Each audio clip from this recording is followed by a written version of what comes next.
I'd like to welcome first our creative manager, Miss Vanessa Valdez. Miss Van, join us here, please. And of course, our director, Direct Jerry Lopez Sineneng. And of course, ang tambalang inintay natin. I am so proud and happy of this team up. Miss Sarah Geronimo and Coco Martin. Ayan, please. Ko, pakisamahan na si Miss Sarah. And we will be joined by Direct Jerry and Vanessa. Ayan, ayan na Hello, be. Opo, have a seat, please. Direct Jerry and si Miss Vanessa. Ayan. Please. Miss Ice, sama rin si Anton and Cookie. Cookie pala. Okay.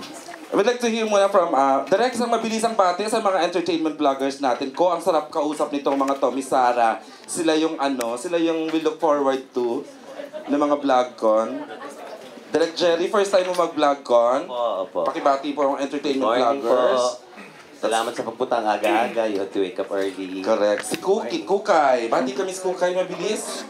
Ay, magandang umaga po. Ayan. Si Anton. Hi, good morning po. And of course, eto na sila, up close and personal. Swerte natin, ang lapit-lapit natin. Coco Martin, the king of primetime teleserye. Magandang umaga po sa inyong lahat at maraming salamat po sa pagpunta niyo po dito. And of course, the box office queen herself, Miss Sarah Geronimo. Chumamba lang naman yun. Nakakailang, 4-time ka na ba? 4-time box office queen? Oh. Good morning po. Salamat po sa pagsama niyo po sa amin. Salamat po sa oras. Bakit? Okay, Doc. Miss Van, you wanna greet them? Ayan, please. Hey, Vanessa Valdez! Ayan na, mag-mic. Visual na lang. Okay, so, guys, nagkalat pa ang microphone. Please state your name and your blog site bago yung tanong. Who would like to ask the first question, please? Siguro si Mami Jo. Please, my favorite. Good morning. Yes. Magandang hapon. Siguro magandang tanghali po sa inyong lahat. Congratulations. Siguro tatanungin ko po muna yung cast and the director. My name is Mami Jo po, Jo Solatnen. Gaano po kayo ka-excited, lalo na ngayon, premiere night? Ano po yung expectations ninyo sa viewers and ano po yung hindi nyo makakalimutan na experience while promoting? Direct Jerry, you'd like to... Ano po yung nararamdaman ko? 50% ka ba? 50% excitement. Sana syempre wini-wish namin, sana magustuhan ng audience, sana mahalin nila yung characters, sana tangkilikin nila yung pelikula. Yung unforgettable experience, kasi yung Bataan shoot namin. Anong nangyari sa Bataan dahil? Sa akin nangyari. Mas Dinamit ako mangingisda. Joke lang po. Hindi, sobrang hirap kasi yun yata yung time na pinakamainit sa Pilipinas. Nagkataon nandun kami sa beach, nandun kami sa cliff. Talaga minamigrate na kami. Yung dalawa, hirap na hirap sa init. Pero wala, kailangan namin kunan. Pero sa galing nila, hindi nyo mahalatang naiinitan sila, nahirap sila. Yun po. Miss Sarah, please, how do you feel right now? How do I feel right now? Why not? Pareho, same with Direk. 50-50 yung excitement, another 50 yung pressure siguro at kaba.